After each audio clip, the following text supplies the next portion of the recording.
Good evening. Before we get started, I'd like to express my gratitude to the people in town who have been sending letters and cards and phone calls regarding the death of my youngest brother, Tommy. He died a week ago after a very sudden illness. He was heavily involved in activities here in town, including when he graduated from UMass. His first job as a golf course superintendent was right here at St. Mark's, and that helped launch his career to other bigger and better things, including golf courses in Vermont, where he's been living for quite a while. So again, I want to express my gratitude. Planning Board is now in session. The first item on the agenda is Chestnut Meadow Subdivision Covenant. However, we're going to jump to the third item on the agenda, which is 28 Boston Road, Open Space Declaration of Restrictive Covenants and Site Plan Endorsements, as previously discussed. So we will turn it over to the town planner for an update.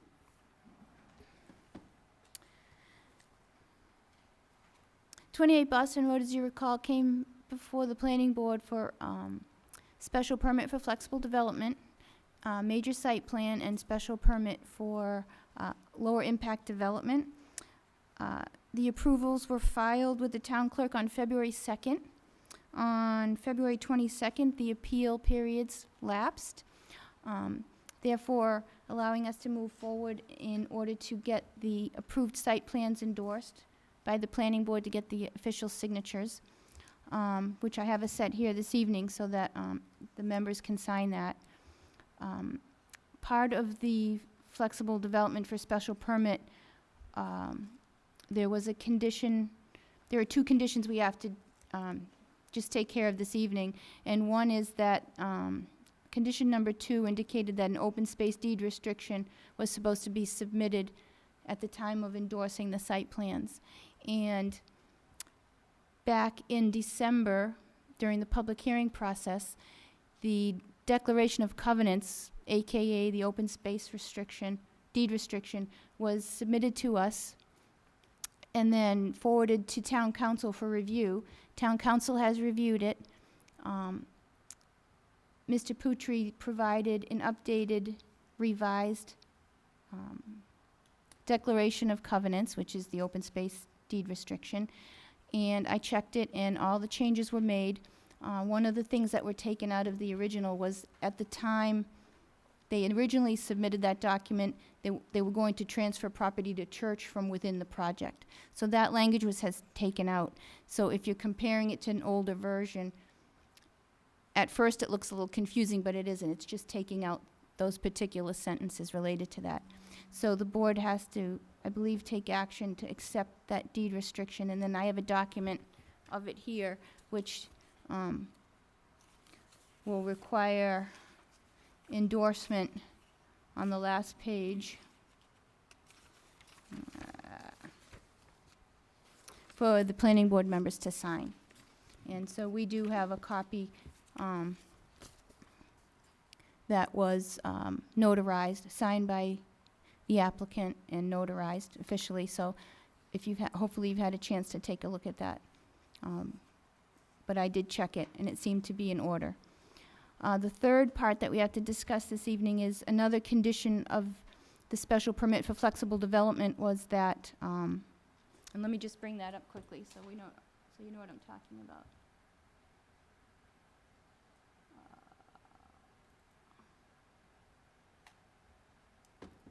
What I'm putting up on the screen is the actual approval, the permit for the flexible development, and you can see highlighted in yellow. Condition number 2 reflected the requirement for the open space deed restriction to be submitted. And then number 5 is the one we have to talk about. The condition was written indicating that bounds and drill holes delineating the open space will be installed, and then a land surveyor, a plan stamped by a land surveyor would be submitted certifying that. I have received a plan with a letter from a certifying it by a professional land surveyor. I just had one question, and I believe the applicant and the engineer indicated that this was discussed at public hearing. The decision says bounds and drill holes, but they provided, and Peter Bemis can probably describe what was actually installed. I just wanted to make sure that the board was accepted that in lieu of the bounds and the drill holes. So those are the three things. We need signatures on the site plan. We need acceptance of the deed restriction language, which did include in perpetuity. I know that was one of the last revisions required. And then we need to just make sure that the markers that were installed to delineate the open space are acceptable, because they have been installed. So on that, I guess, Peter, if you want to talk about the third item. So what we did is we took the plan of land, which you have a copy of there, and that was what was submitted to you, dated December 29th, 2017. We put a revision date on the plan because the plan, when it was originally created, said to be set. The initials TBS were next to all the monument locations. So we've gone ahead and set those points, and rather than put a plan of land on record at the registry that says something's to be set, we just thought it was prudent to now just say they're set. So that's why we put the revision on there. In the future, when I have a project like this with you, that's probably how I would present it to you, is that we'll show you the plan and we'll identify that the plans has the points. And we'll, in the interim period, you're subjecting us to the requirement to put the bounds in, so we've gone ahead and done that. The plan is the same plan, but it does show those points set. It describes how they're set. They are pins and caps. And we also have a separate letter that's signed by the land surveyor identifying the section and verse of, was it 250 CMR 602, pertaining those points being set. So we would hope that the board would acknowledge that this has been done properly in accordance with the plan. It wasn't just the open space. Those boundaries were more extensive than that. We actually pinned a number of corners. That was what the board had described in the approval process as what they wanted. So those points are all set as shown on the plan. Some of the other points are drill holes and bounds depending on where you are on the property. So look forward to your endorsement of the plan, look forward to your endorsement of the covenant, and we'll go to record as early as tomorrow if we can get all of that done. Thank you. Can I add something? I also want to add that the applicant is trying to close on the property tomorrow. They'll be working with Kendall Homes, and they have been into my office a couple times going over some of the requirements that have to be done prior to construction. They're seeking a building permit, and it was this condition for the certified survey that they were installed. That is, I held them up in order to get confirmation. Thank you.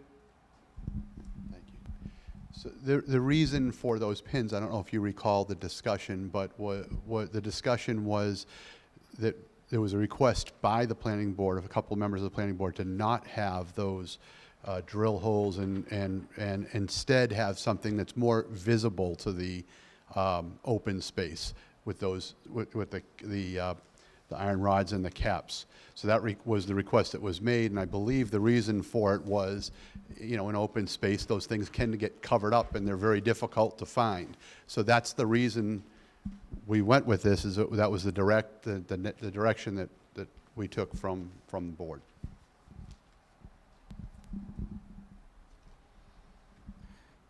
Do you have a picture, an image of what these look like? But it's a, Do you have an it's a cap and iPhone? pin. I do have one. not Maybe an you iPhone, could I have Google whatever this is, iron Oh, I can show pin. you what a cap looks like. cap. Sure, I brought a cap with me. If that's what you want to see, there's a pin with the cap. It says property corner on it.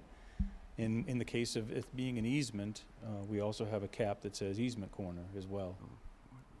More than happy to have these. Well done. So those are on like. On a rod, right.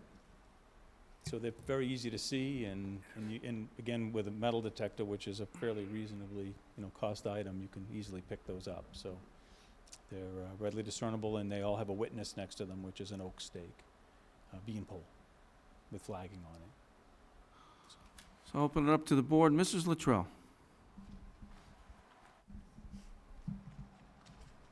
And those stick up out of the ground? And they do. Like how far? In the case of, some of them are 12 inches. Oh, The ones okay. at the open space are up at 12 inches. We kept those up high so you could see them. Okay. That's all. Are we just asking about spikes right now or about the covenant too? Let's finish up with the spikes, Okay. because that, I don't think, I don't remember that part of the discussion, but curious if those caps are made out of plastic, how long do they last? This is gonna last a long time. Just came back from Mexico. You know that the beaches there are covered in plastic, and they're gonna be there for a long time. I'm pretty disappointed in what I saw. These are gonna stay there, Don. They're not gonna wear out. No, but the sun eats plastic. Are you all set, Mrs. Luttrell? It's a fairly thick. Mr. Stein? No questions. Mr. Jenks? Mr. Chairman, from my 16 years on the Board of Registration of Professional Engineers and Land Surveyors, I can tell you that those are commonly accepted and approved ways of capping the pipe.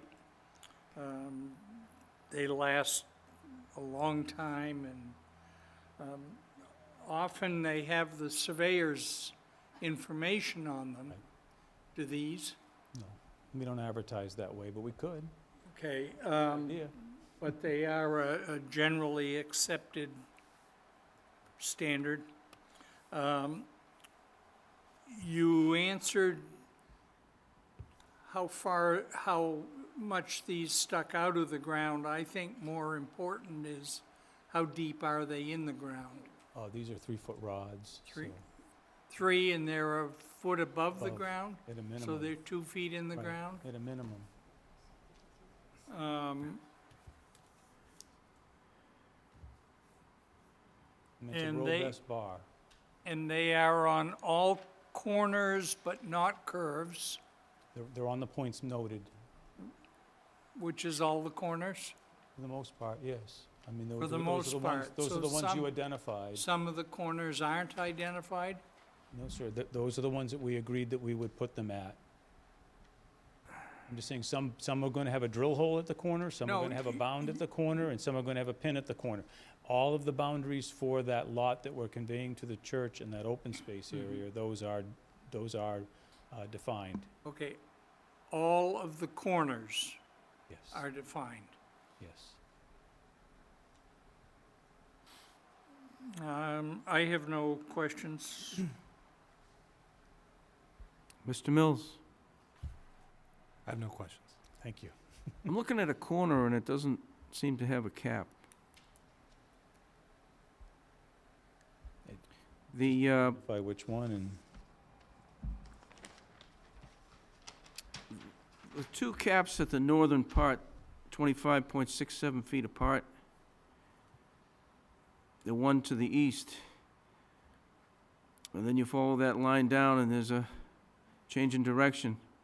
And the next time you see one of these caps is way down there at the bottom, at the most southern part. Right. So if I'm the neighbor or anyone else, without having this plan, I assume it's a straight line between those two pipes, which it's not. It looks to me like we should have another one set, 2 more set. that's not what we agreed to. I don't remember, I'll tell you, I don't remember that detailed conversation, but maybe I missed it. Could any of the board members? I mean, we're talking about 2 pipes, two of these plastic things with a 3-foot rod? Is that a? So We've had problems in the past with these irregular shaped border lot lines, and it's created problems for the neighbors. That's why we insist on having these last a long time and make sure that when the lines are not perfectly straight, that they're set so that people know where their land is. Chairman, I did notice in looking at this now that there is one more that is not shown on here. The section that goes behind that lot on Walker Street, there's one with a cap that you see at the top, and then there's a line that comes straight down. 140 feet. So right there? 140.52 feet. Right, so if you came straight down from the open space, not that lot, but the one, or not that line, but the next line over, yes, come down there.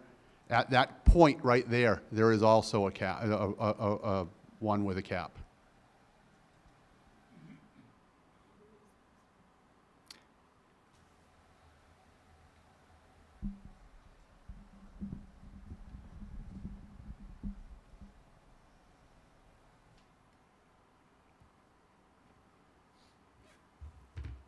Still think you need two more. One at the end of the 140.52 foot line, There is one there. and another one at the end, the southern end of the 33.23 line. Then you go into two radiuses. But that's be a lot more manageable if those two additional points were put in.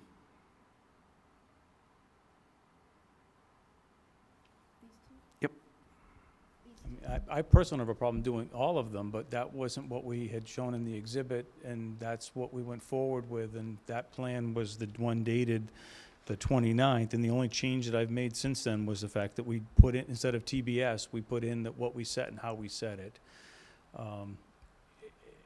I don't, you'll certainly find willingness on our part to do more, and we'll certainly be willing to do more. If we could advance the endorsement and the approvals, I can take back the plan I gave to Mr. Putri this evening, and we'll identify those other points as to how they get set, and he'll have to do that before he goes to record, because I want this plan to go on record with the monuments as they are set.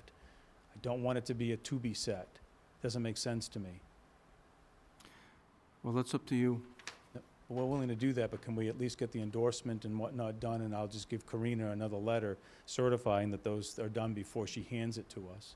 Because it'll allow me to do it, tomorrow or Wednesday at the latest, so they can still try to have their closing. I'll just do all those points along that line, Karina. I didn't see which one he was referring to. Bill, are you saying there's a, Right there where your Is a- hand, that is a little hand marker? is, there is one there now. but it's not on the Not on plan? the plan, no. Again, Rick and Zach put the plan together, so I assume that they marked the ones that they had set. And they must have just missed that one transcribing the plan. But we'll put it in as to how it is set.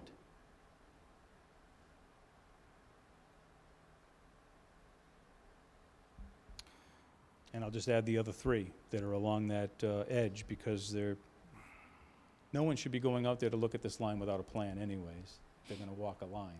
If you end up doing that, you can have the surveyor certify on the plan that he certifies the location as opposed to a letter? Is That's that- what I'm saying, this plan is just gonna get reissued again. I'm gonna change the revision date, and this doesn't exist any But longer. I mean, in lieu of the letter, because we thought this was done, would you put Yeah, I'll the just redo the letter certification again. on the plan? Yeah. As opposed to a letter? What I'm asking is that, it's supposed to be the plan stating it's certified on the plan, and we just, I said, try giving me a letter to compensate for that? Sure. I don't Is that see a it big re- deal to Yeah, do I that? don't see it's a big deal, no.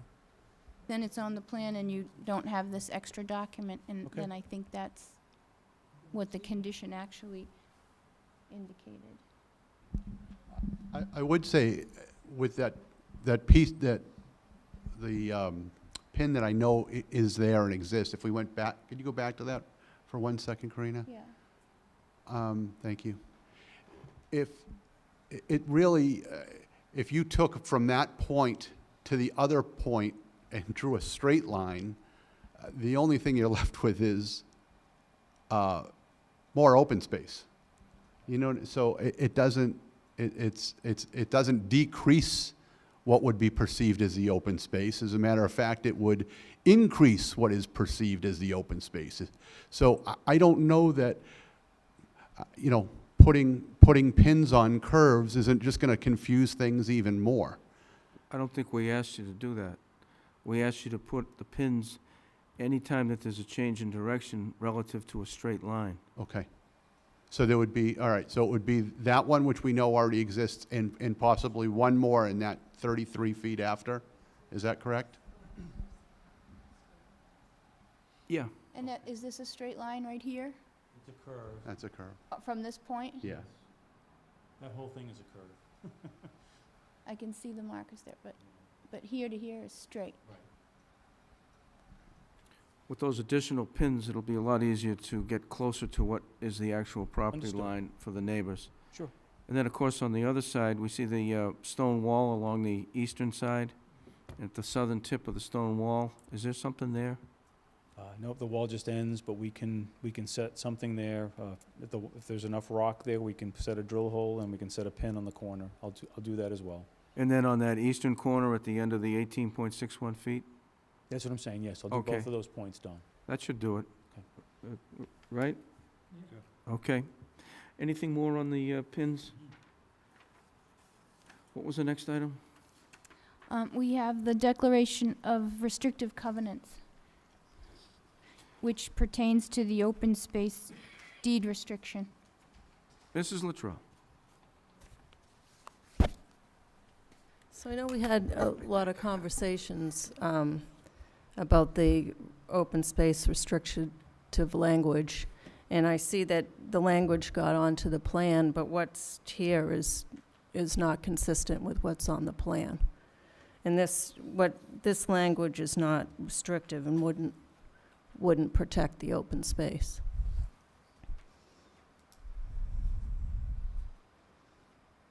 Can Sam just copy what was on the plan? I believe that was what we submitted at the time and gave to town council, and we just made the changes that town council requested.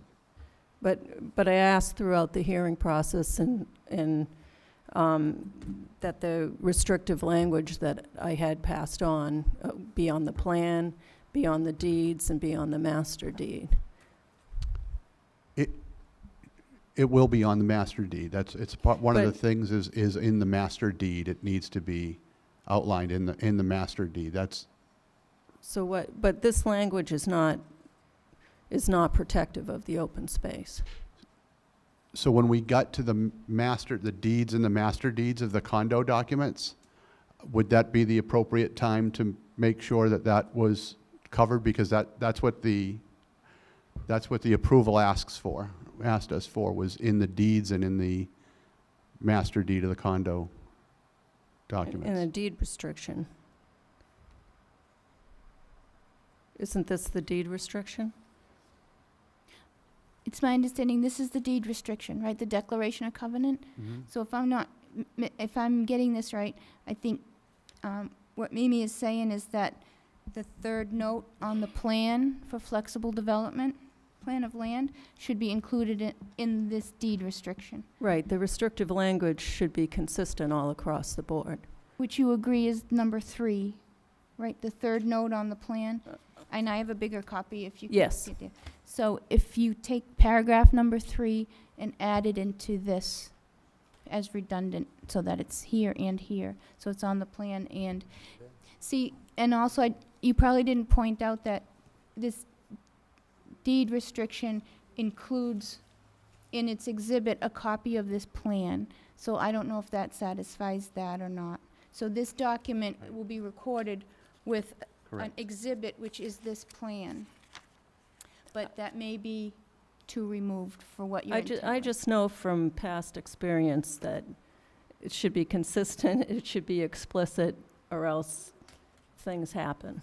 And this, this just says, shall be maintained in natural vegetative state or with natural vegetation. So that means you can cut down all the trees and make it lawn.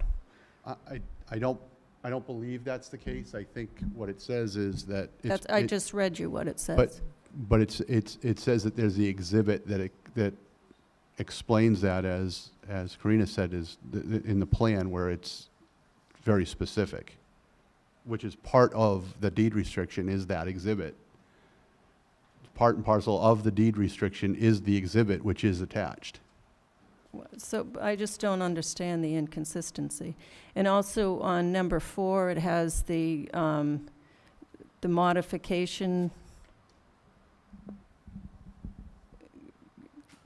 can be modified, amended, or terminated with written agreement.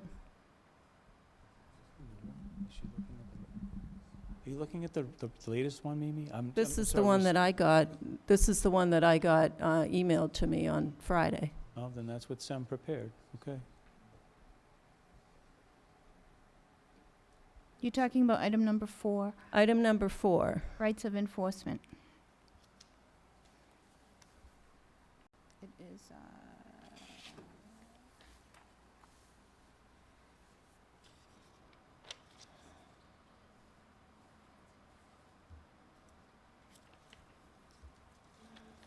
to have the actual language on the plan added to here, and then she was concerned with this paragraph. The intent was for that to mimic. I had provided counsel with a copy of the plan and said, copy that paragraph verbatim, and didn't think I had to reread what he wrote, but I obviously did. Would we be able to withhold one endorsement of one board member and make sure we can change the language? It should mimic exactly what's in that item. I don't Well, disagree. that was my thinking, that Yep, it should no, be and then one consistent of you could across come the in to board. confirm that it's been done, because that's clearly what was supposed to happen. I don't disagree with you. And I don't think that there should be the ability to There should be none. amend, modify, I don't disagree. and terminate. This is done. Once we've set this in motion, it's complete. Don't disagree. So Mimi, you would be satisfied if it struck that sentence in item 4? Unless otherwise provided. So the question is this, number would- 4? Yeah, number 4, I would put, this declaration and/or restrictions contained herein may not be amended, period.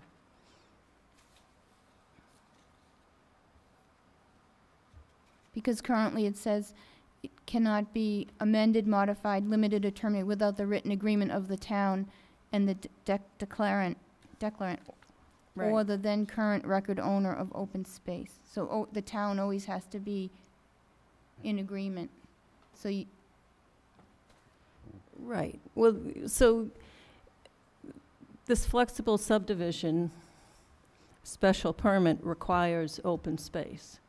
And so we have the open space, the special permit was approved. Why would we allow the termination of that open space or the modification sometime down the road? I mean, the buildings aren't going to be removed. Why remove the open space, which is part of the deal?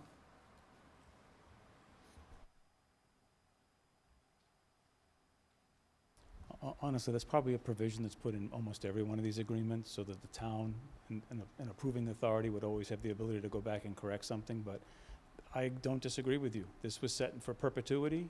This is why we did it, and it's supposed to be set aside. I'm good with that, personally. But I'm sure that town council reviewed this, and it wasn't one of his comments to take that out. That has survived his review as well. So I would say that's probably standard construction language for agreements like this. I'm not a lawyer. I don't ever want to be. Well, I'm certainly not a lawyer either. Okay. I just but know from past experience Mimi, for I my 13 understand. years on the Open Space Preservation Commission, if everything isn't laid Changed. out there, stuff happens. Right. So go again, Mimi, as to how you wanted that number 4 to read?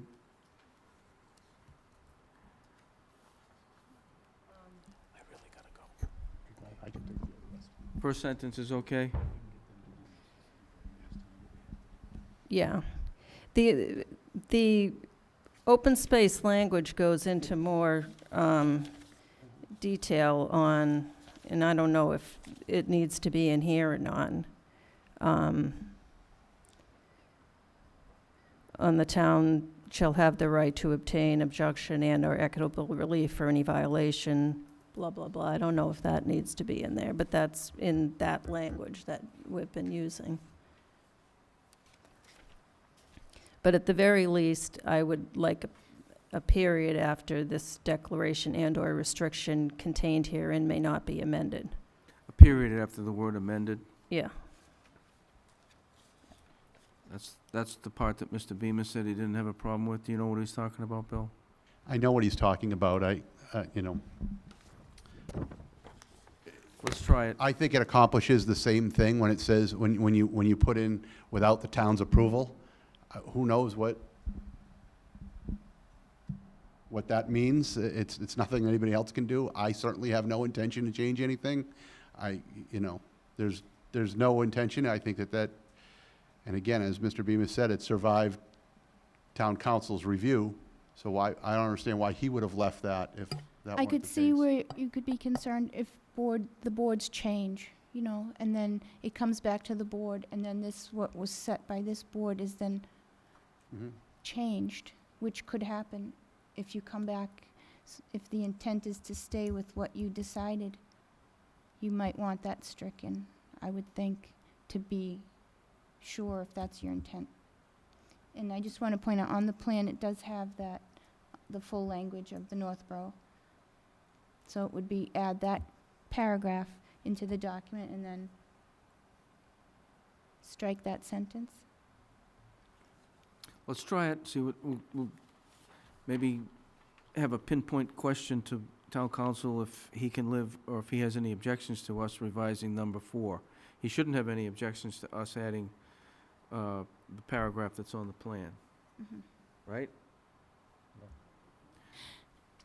We all set with that one? Is Do that going to back us off sometime? I mean, town council may take a period of time to. Again, we have a pending closing here that is supposed to happen tomorrow, so I'm trying to, accommodate whatever it is that you need to get accommodated, at the same time being able to get that You done. need the building permit signed No, off I don't need a for your signed building closing? permit. I just need to know that Okay. we've come to an agreement on what needs to be done in order for building permits to be issued.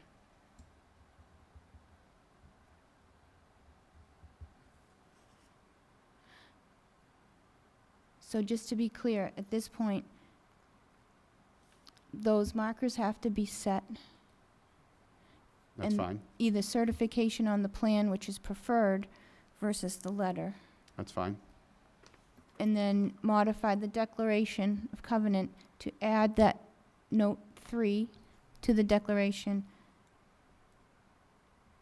and strike after the word amended in item 4, which lets you modify or terminate in the future outside of the sitting board now. So That's fine. I'm just not sure how that'll work to get it endorsed. So will you vote on it and condition that? Say, and then you can come in and sign the documents? Because the site plans that need to be signed, which is the third item, don't have this plan within them. This is a separate recorded document. That's what I would ask, is that it be voted on with those conditions. And at that point, we've defined what needs to be done, and we're okay. And then you can proceed for tomorrow? Yes, sir. Okay. Mr. Mills? So I make a motion that we approve the declaration of restrictive covenants based off the amendments that we just discussed and that Karina outlined and documented, which were adding Note 3 from the plan, adjusting number 4 in the covenant, rights of enforcement, as discussed, and that the pins, 4 new pins, or it might just be 3 new pins, because I think you said one was already there. I think it's, Two over here, maybe? yes, it's 2 pins, and then on the other side, you know, it may be a drill hole or a Right, pin, right. depending on. Markers. Markers, I would prefer the word markers. But it should be 4. Right, One 4 is- in total, one's but we already believe there. 1 is But already it's not set. on the plan yet. Right, needs to be referenced. Motion's been made Second? and seconded. Any discussion? Mr. Chairman, in the motion, should we not reference Mimi's points that she made regarding the language? It's in the motion? Okay. Motion's been made and seconded. Any more discussion? All in favor? 5-0. Thank you. Bill, so you, Karina, you want us to endorse the site plan tonight? Yes, so that. Yes, and so, it's the final site plans that were approved. 20-day appeal period's over. It is. There was one comment, the plans that you saw previously, there was a fire hydrant that was proposed a new fire hydrant proposed that was accidentally left on the plan. The plans that I have here are identical, except that symbol of the hydrant was removed because the fire chief's comment in September 28, 2017, said they did not need another hydrant in the project at Boston Road. So the plan I have is everything you've seen in the past is here, except that note to the hydrant, and the hydrant symbol is removed that was proposed, just so that's clear. Perfect, thank you. I'm fine with what the board has done, but as a courtesy or as a concern, how are you gonna do your closing tomorrow? Are you gonna have them watch this video, or? No, hopefully I will either send a letter to Karina outlining exactly what needs to be done, or maybe Karina can send an email to me outlining exactly what was voted upon and needs to be done, so we have, And then you some would piece of respond to paper. that with agreeing to what she's saying needs to be done. and that's fine. Yeah, And her email will document that the vote was taken tonight. that the vote was taken, and these are the conditions that need to be satisfied.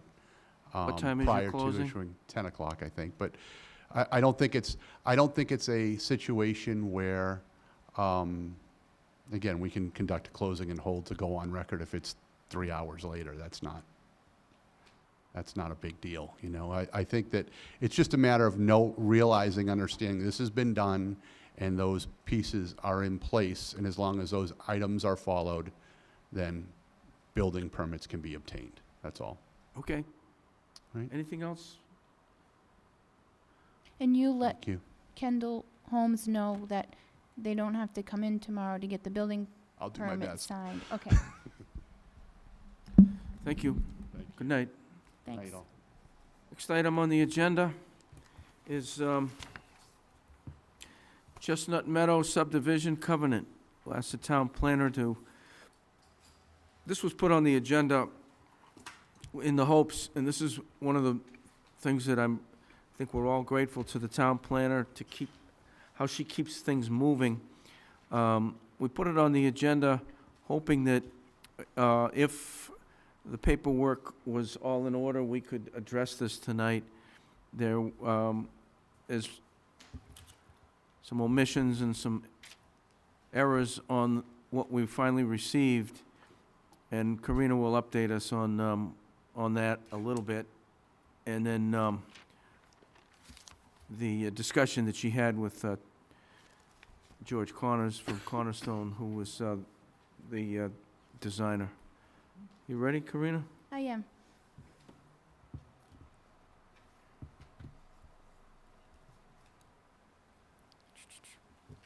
In your packet, there was one piece of paper sideways, perpendicular.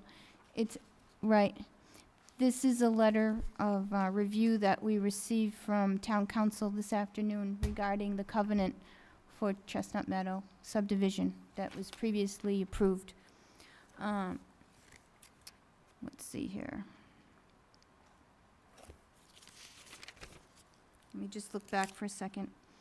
On December 12th of 2017, the appeal period for the definitive subdivision approval and the lid special permit lapsed, after which Cornerstone, represented by George Connors, submitted a draft covenant on January 18th of this year, 2018. I forwarded that to Town Council for review.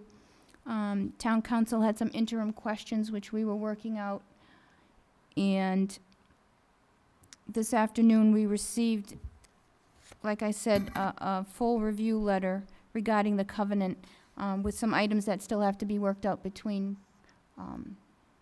the original applicant, Cornerstone, George Connors, and us for the covenant. So that's work pending, and we're hoping to most likely have this ready for the March 12th planning board meeting, which will give everybody a chance to look at Aldo's letter and a revised covenant, which will culminate out of this review. I also spoke, Town Council gave me a call today, before he had written the letter, and he and I talked about, and the reason I'm bringing this up is because it's something that used to be extremely common with the planning board back in the 1980s and 90s, when we were doing a lot of subdivisions, but because we haven't really been doing that many, this current board, and maybe, and others may not be familiar, but at one time, when we bonded these subdivisions, it was based on bank book cash in the bank, that if the subdivision failed, the town could retrieve the money, and it was real money that the town could then use to have the subdivision completed relative to the infrastructure. That kind of got changed a little bit during the madhouse in the 80s and 90s, when subdivisions were one right after the other in town. And then there was a point there where the banks failed, and we went to get the money, and it wasn't there. So we went back to trying to get cash, and I think we did for a short period of time, and then along came, most recently, I believe, it was called a tripartite agreement, so that the town was guaranteed that if the project went into failure, that that the bank would be required to provide the money. It's not real money, as we used to have in the bank book accounts, but it's a term or a process that the state has approved, and we recently did one. So Aldo and I spoke about that, and I suggested that we'd take a look at the last one that we did and see if we can have something similar, consistent with that, a tripartite arrangement for a covenant. So I just wanted to go over that, and we should become more familiar with that term, because if there's more subdivisions coming or needs to have money set aside, that we should be familiar with that. So we'll be looking at that when it comes, maybe for our next meeting. That it on Chestnut Meadow? Any questions, comments?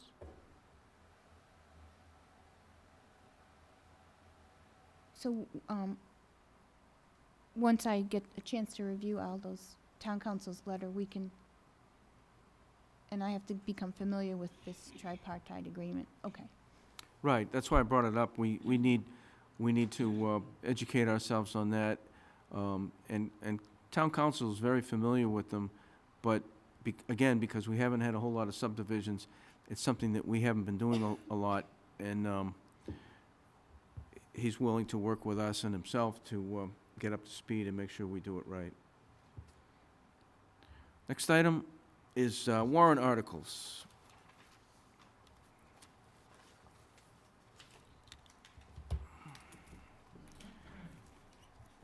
Town planner will update us on the status of warrant articles that pertain to the planning board.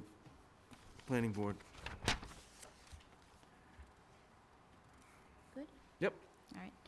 In your package that I prepared for you and emailed you previously, I sent you a spreadsheet that I received from the town administrator regarding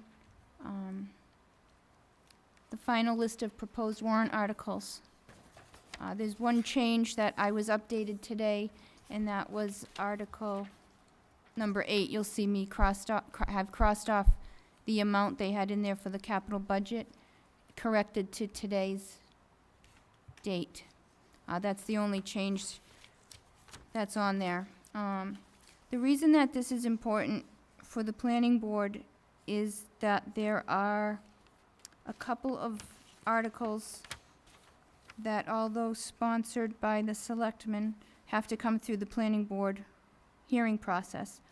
And there's another article for a payment of an outstanding invoice. So Article number 13, let me just put this on the screen for people to see.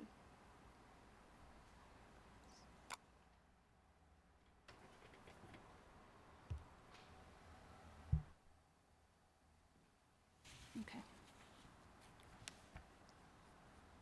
Yes. No.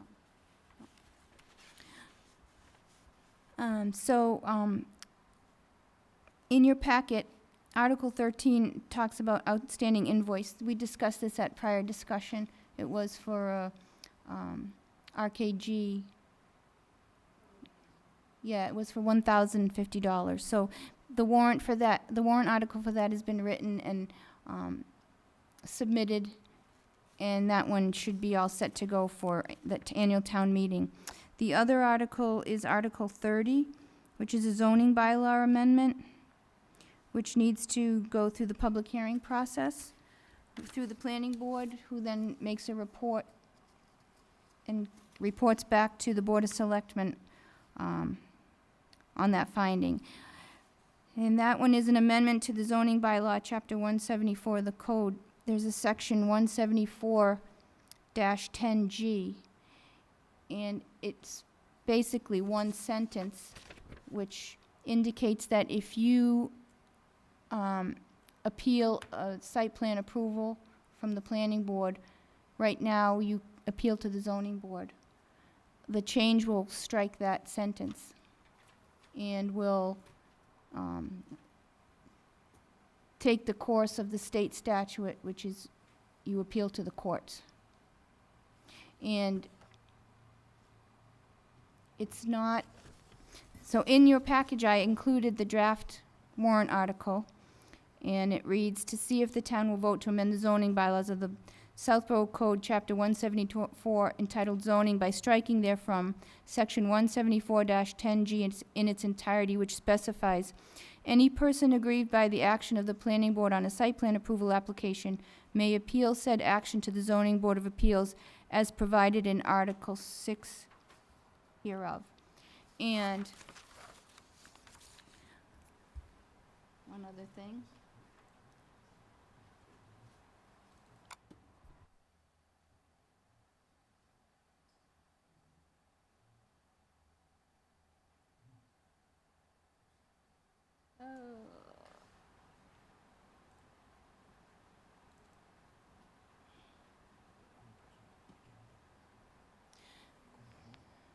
So what I'm showing on the screen right now is Chapter 48, Section 17, Judicial Review. Any person aggrieved by a decision of the Board of Appeals or special permit granting authority or a failure of the board to take appeal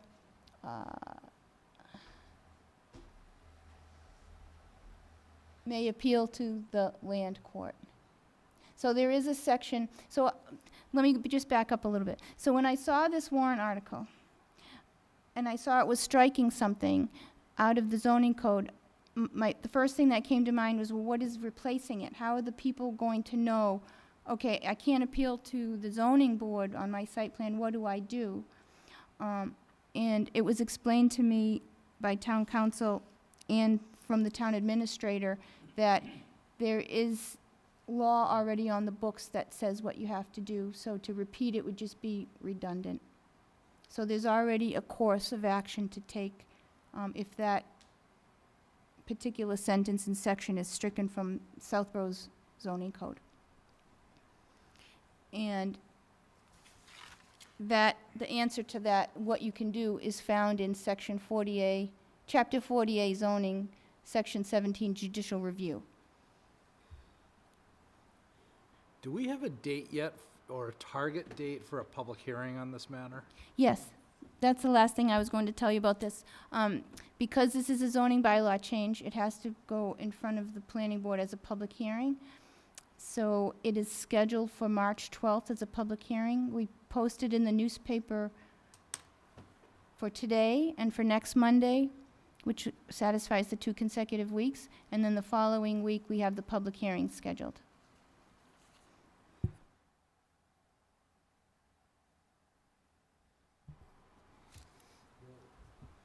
Is town council gonna be there? Yes. Thank you for asking these good questions, because I do have it on the list to say. Yes, I did put in a request for town council to attend, and it was forwarded to him through the town administrator. So I believe town council put it on his schedule to attend. So let's open it up for discussion. Was there any discussion on the invoice warrant article? Could you just refresh my memory as to what the service performed was, please? Do you want to speak to that, Mimi? Or do you want me? I think that was when Judy Barrett was offering us guidance during the Park Central site plan process. She attended a meeting here, and I know she spoke to the town planner and the chairman on several occasions. And there was several instances of correspondence and phone calls, and there were actually 2 invoices. The first one got processed, but in the fall of 2016, there was transition in the planning department, and the second invoice couldn't be found anywhere. So following the deadline to pay that in that fiscal year, it was just 5 days too late when that company asked us about why it wasn't paid. So then they sent us a copy of the invoice and identifying that. Would it be asking too much to have like a statement of explanation for that prepared? Would you mind doing that? Because, or I'd be willing to collaborate with you on that. If I just would feel better about having the facts really clearly Yeah, organized and laid out, so that we can explain this for advisory and sure. what have you. And in your packet is the warrant article language that's been submitted to the town administrator to see if the town will vote to authorize the town account to pay outstanding invoice of $1,050 to RKG Associates for services performed under contract with the planning board in September. But I understand what you're saying, a clear-cut description. Just even for our own internal purposes, so Mhm. that we can explain this when we get questioned on it, which we will. No, anytime we have a public hearing or even a warrant article, there'll be a lot of homework done, as we did with solar and a few others, so that the people understand fully what they're voting for. Sam, did you have a question? You gotta go up to the mic. Sam Stivers, Advisory Committee. Just to point out, Jesse, to your point, Advisory actually voted to support that article the other night, so I don't think you'll see any questions coming from Advisory about it.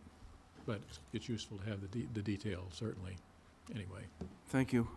Did everyone from advisory support that, or would there be a minority position on that article?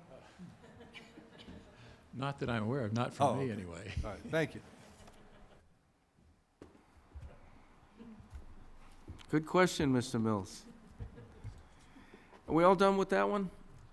So if there's any discussion now on the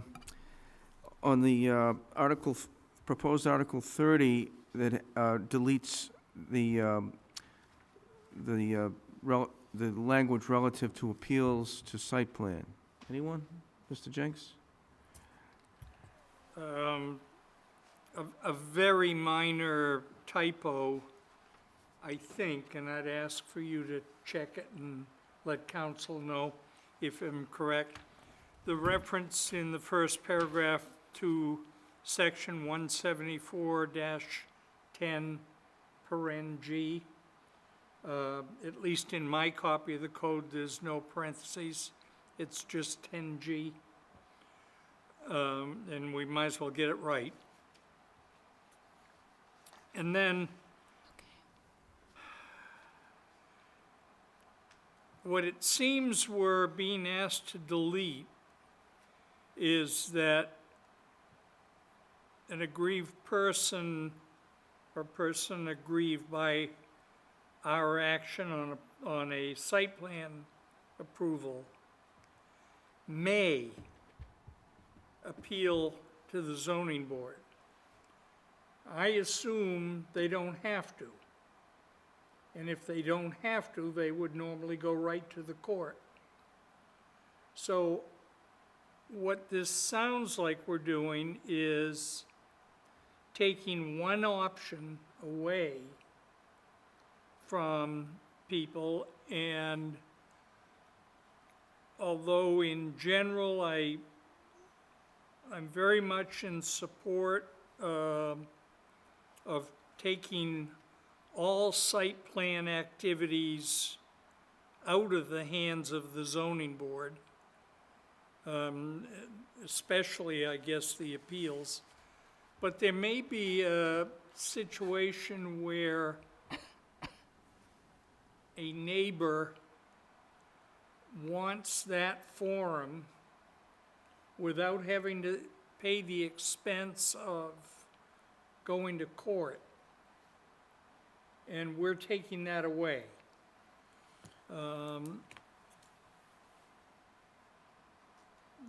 There's one other thing that I'm not sure of. Section 15 or 17? 17 of Chapter 40A says that they can appeal the action of the special permit granting authority. And in the case of site plan review, we are the special permit granting authority, but I have to go back and look at that definition because there are some site plans that we do that are not connected to a special permit. And that may be a technicality, but I'm wondering if in that instance we are not the special permit granting authority because there is no special permit. So I'm just concerned that that may cause a technical problem with this. And I guess what I would ask is for the board's authorization to call Aldo and just go over these couple of points directly with him. Phil, I have a question. You said you might have a concern that they'd be taking away the option for an abutter or someone in the public to have the opportunity to have their voice heard, or you know, have the ZBA be the forum for that. Wouldn't the site plan process provide the same forum here at the planning board? Correct, but this deals with either the rejection or the acceptance of the site plan. This is later in the process. So if we accept a site plan on a property right next door to you, and you're aggrieved by that, you want to appeal it, or you want to be heard, but you don't want to go to court, you can appeal this to the ZBA. So using your hypothetical, I would have attended the site plan at the planning board And and objected. voiced my concerns then. Yes. And so you don't want an appeal. But someone else may. Again, in your hypothetical, if I had my voice heard at the planning board, they still approved it despite my concerns, at that point, I would understand the need to go to the court system. But Maybe, and maybe I just not. wanted to discuss Sometimes it further. facts come out after the fact, or you've had time to think about what you've heard that night, and you say, oh, I didn't think of that. I didn't comment about that. I'm just saying it is the least expensive option that we provide to abutters, we meaning the town, that we provide to abutters to try to get a second chance to convince somebody that the decision should be changed. So go ahead. Who's up? Yeah, go ahead, Mrs. Luttrell. I'm wondering if the section 174-25, which deals with the Board of Appeals under our zoning, needs to be amended, because it says any person aggrieved by any order, decision, or failure to act. Should it be except site plan should that be added? Because it says any decision. I just don't want one section to be in conflict with another. And the other question I have is that also goes on to say including the action of the Board of Selectmen relative to zoning permit or a site plan. Do they take action on a site plan? No, that's right out of chapter 40, chapter 40A. In this town, the planning board is designated in our zoning bylaw as the site plan granting authority for special permits. So they don't. That language doesn't apply and probably should come out of the zoning code, our zoning bylaw. So those would be my two questions for. Good point on the. Anyone else on this one?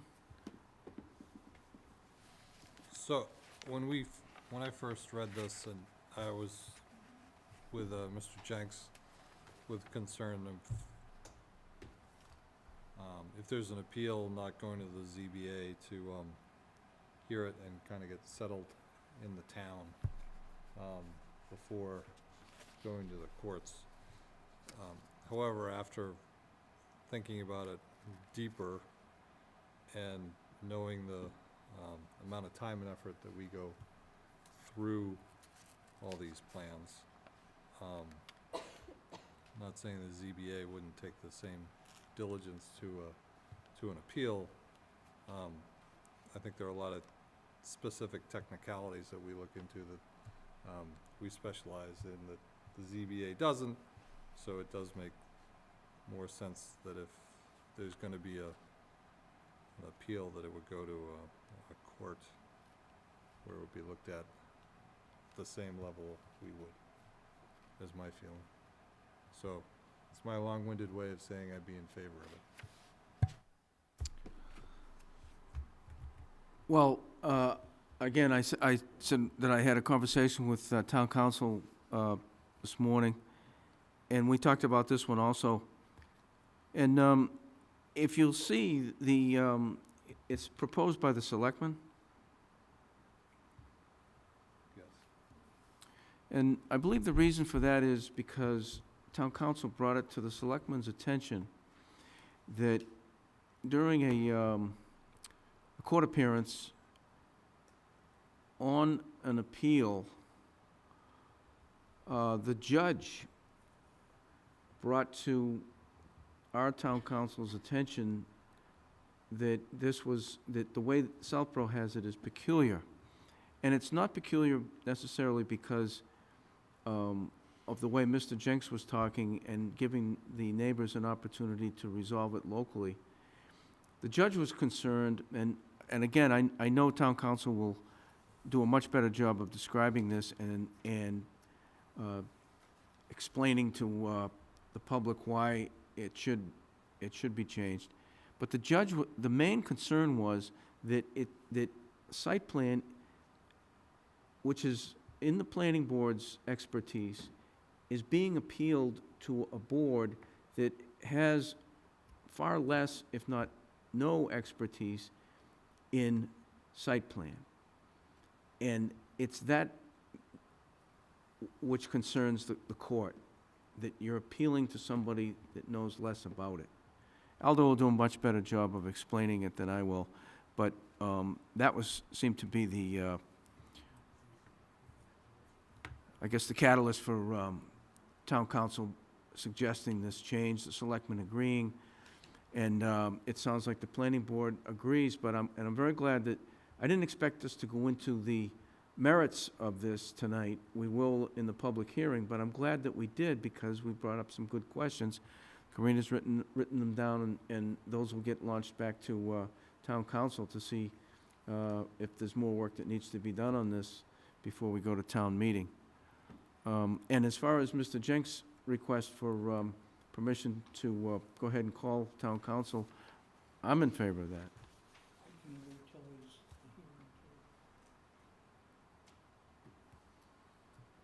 I would be in favor of that too, and, but I would also like town council to come to the hearing as well.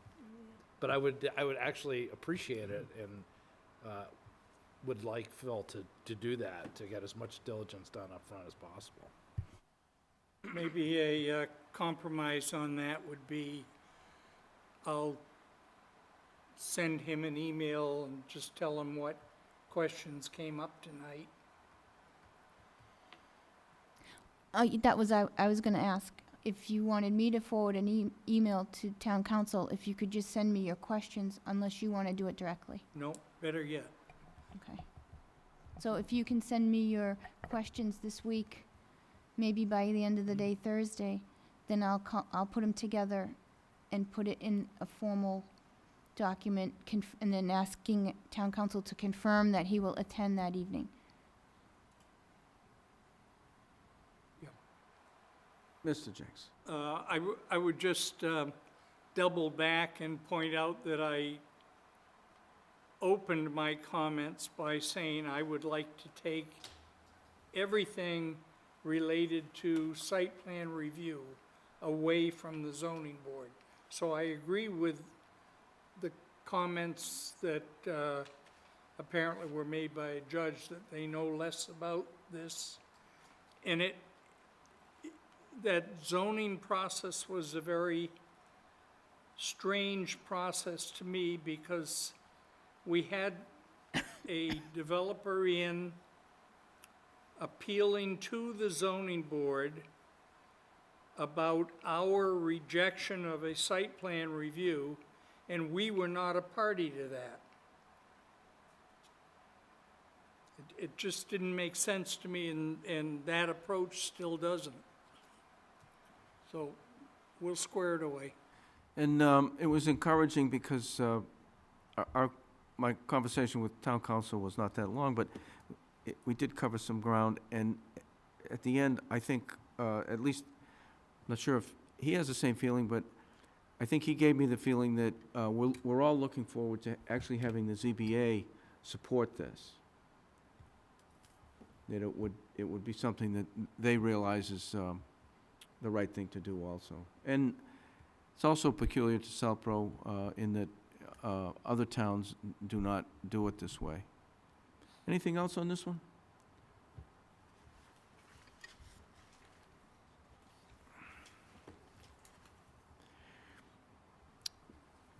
And then the status of the recreational marijuana. Go ahead. Yep.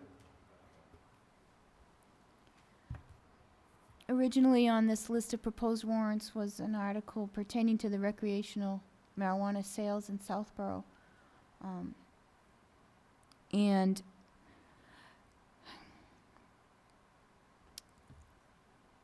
I was talking to town administrator and Vanessa Hale, assistant town administrator, regarding, why this was on the list of proposed warrant articles, because I had thought it was addressed at last year's town meeting. So they looked into it and found that it had been. And the reason it is, and hopefully there'll be a more formal statement on this, that all the boards can be saying the same thing. I put a request into, through Mark Purple's office to town council to come up with a statement that says why this recreational marijuana sales is not going to be on the warrant article now. And I can give you a brief summary of why right now, but it can be elaborated on at a follow-up meeting. In short, town council explained that Southborough voted in the negative on the statewide ballot for recreational marijuana. Because of that action, the town can simply pass a bylaw banning sales of the same, which was done last year by town meeting. If the town voted in the affirmative on the statewide ballot for recreational marijuana, then it would need to do a ballot vote to ban sales of the same. Therefore, no additional action is required to ban sales of recreational marijuana in Southborough. Therefore, that warrant article is no longer proposed on that list. So because the town, during the state ballot, had a majority vote against recreational marijuana, the new laws that came about allowed the towns that had done that not to have to follow through with an additional vote. Any questions on that one? Point.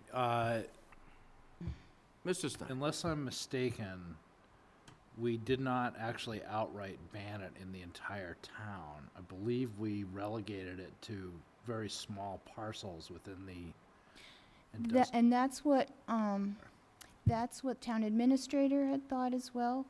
And if you look back, there were 3 articles on the town meeting last year. Right? There were the 2 that were redundant. There was the one to change the code. Then there was the second one to change the zoning bylaw so that each district mentioned the prohibition in that district. And then there was the backup article that if those 2 failed to hold, that we would zone it in the areas, in the districts that medical marijuana was allowed. And that article got tabled. And to further confirm that, I got the letters from the town clerk's office of the Attorney General's office responding to those 2 articles being approved. And that third article was never, there was no letter from the Attorney General, which also confirmed that that article was tabled. And thankfully, when Karina and I were hearing all of this, she felt that it was important that a better explanation, rather than just having it not appear on the warrant, that either the selectmen, the planning board, or both, Board of Health, whoever wants to, would have a consistent explanation to the public so that they'd understand. And I think, as Karina said, Aldo's, I think, working on something like that, and at future meetings, or even on the website, it can be explained.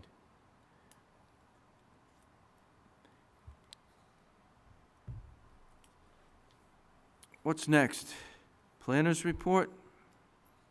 Yes.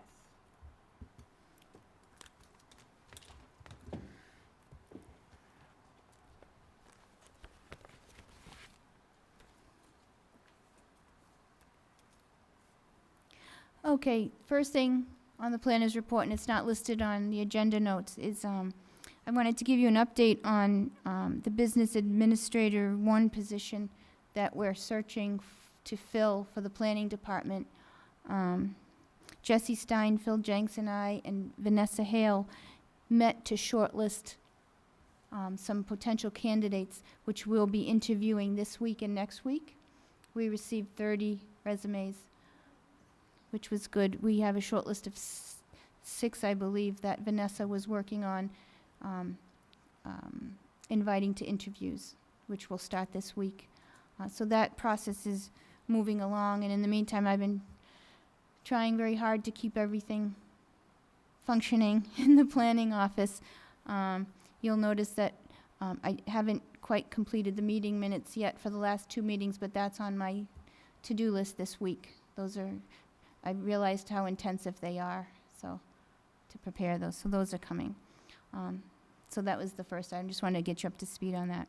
Well, you and I also discussed priorities, and we felt that those things that have been accomplished now, notices of decision went forward to the town clerk. And that affects, people moving forward with their projects. Yes, the meeting minutes are important, but we think it's more important that these documents that are a little bit more time sensitive get done, and that's what Corinne has been focused on. I think she's done an excellent job of prioritizing and keeping up with all of the work, even though once again, the planning department is down to one person. Thank you.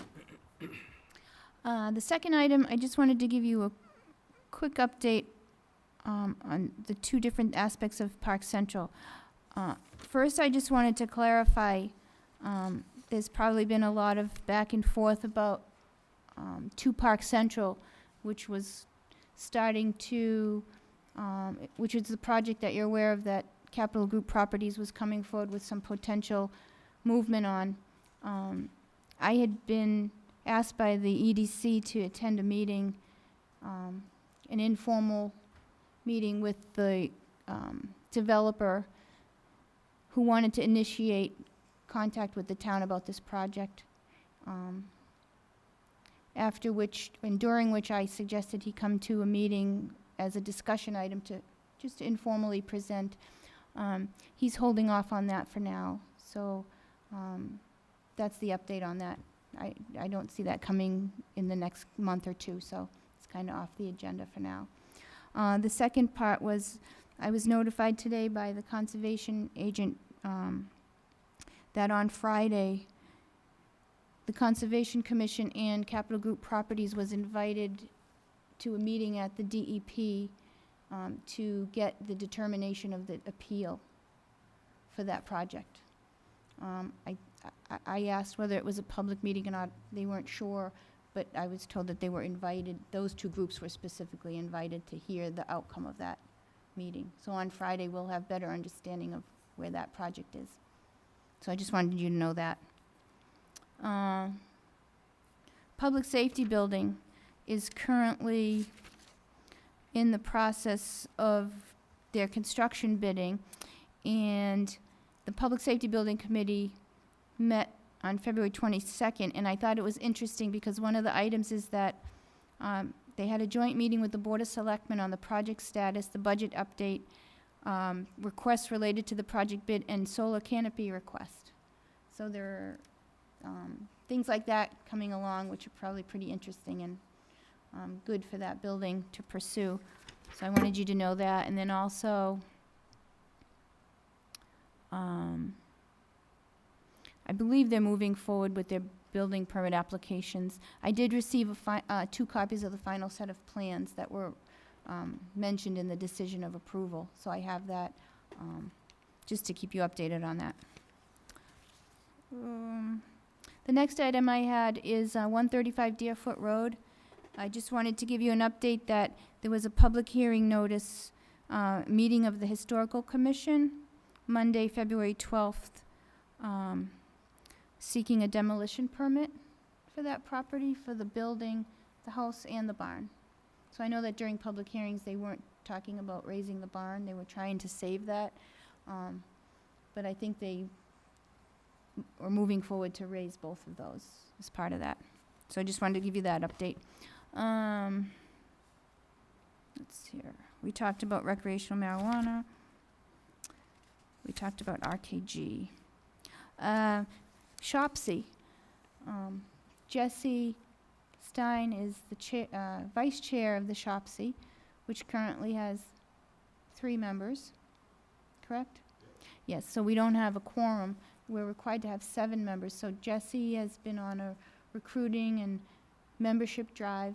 He attended the Board of Selectmen's meeting last week, and also the Southborough Housing Authority had a meeting last week. And out of that Southborough Housing meeting, there's a potential candidate, which Jesse is pursuing. And so we've invited him to give us a call back if he's serious about wanting to be a member. So that short time produced a lot of return from those meetings, so thank you for helping me with that. Let's see. In addition to the position as business administrator in the planning department, the economic development group is still looking for a coordinator as well. So they're having a tough time finding a person in that position. So I just wanted to mention that those postings are still out there. If anybody listening in the public knows anybody and wants to refer them here.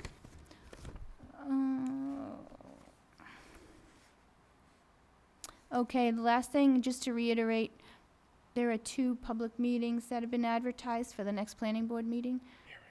Hearings. Public hearings. One is the proposed zoning bylaw change, which has been officially advertised and circulated. The other is the Killam Farms and the open space issues that we discussed last fall. I've prepared and filed an application from the Southborough Planning Board for a modification to a definitive subdivision in order to change that condition where it was, this open space was supposed to be deeded to the town, and to have it deeded to a trust instead. So that public hearing is also scheduled for March 12th. And that's all I have. Thank you very much. Mr. Mills?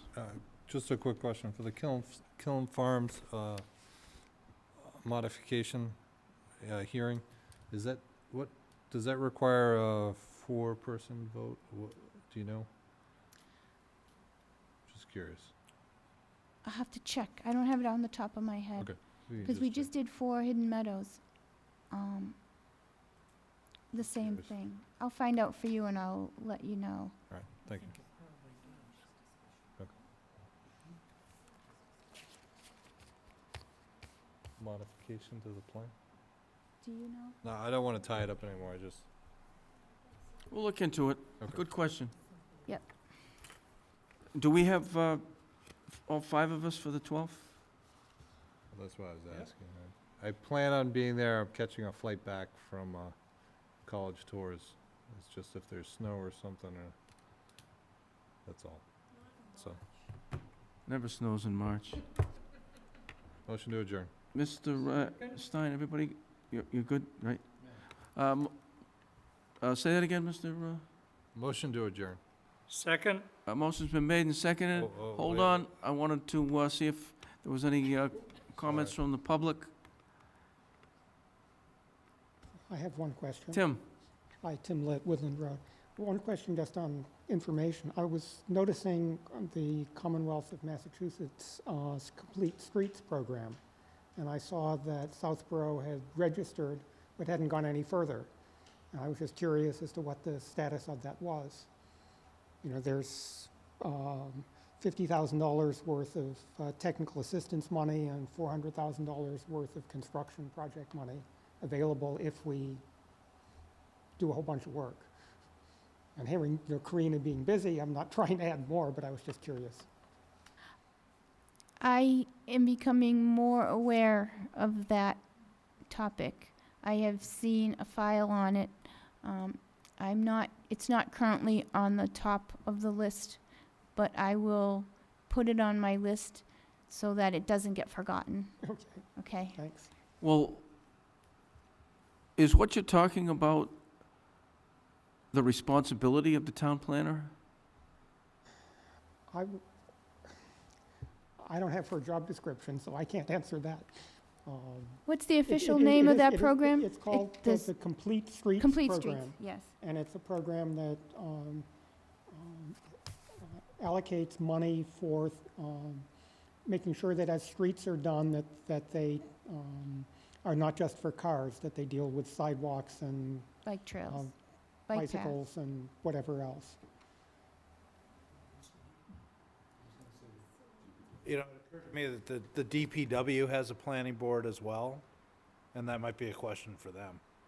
Yeah, except it seems to me that this is, it feels to me more like an overall planning issue than a tactical thing. I mean, the planning board seems to be, I mean, they at one point had a sidewalk committee that kind of made a list and didn't do anything with it. And here it seems like, I mean, the planning board is more strategic, and this seems like a strategic program. I could be wrong, but I think it's at least worth looking into. I hate to leave money from the state on the table.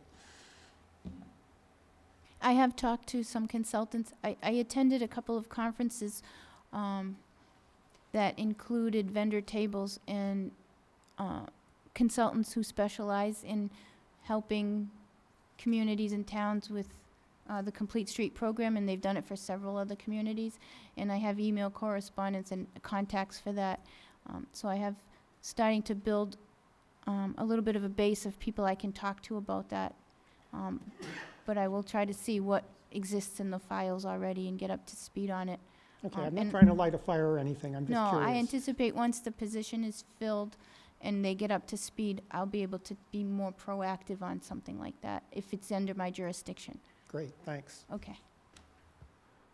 Well, that's something then that we need to look into, especially to see either at the state level who they recommend the town department works the program, or how the other towns are doing it, and then find out and have agreement as to who is going to be responsible for it in this town. We've had situations where other departments or other entities in the town dump things onto the town planner, and when they go bad, even though it has nothing to do with us, we've agreed to do it, and then it winds up being a black eye for us. So if it is not for us to be in charge of it, then we should know that, and if it's agreed that we will take on that additional program, then we'll know it and we'll prioritize accordingly. Motion's been made and seconded. Any discussion, any more discussion? All in favor? We're adjourned. Thank you.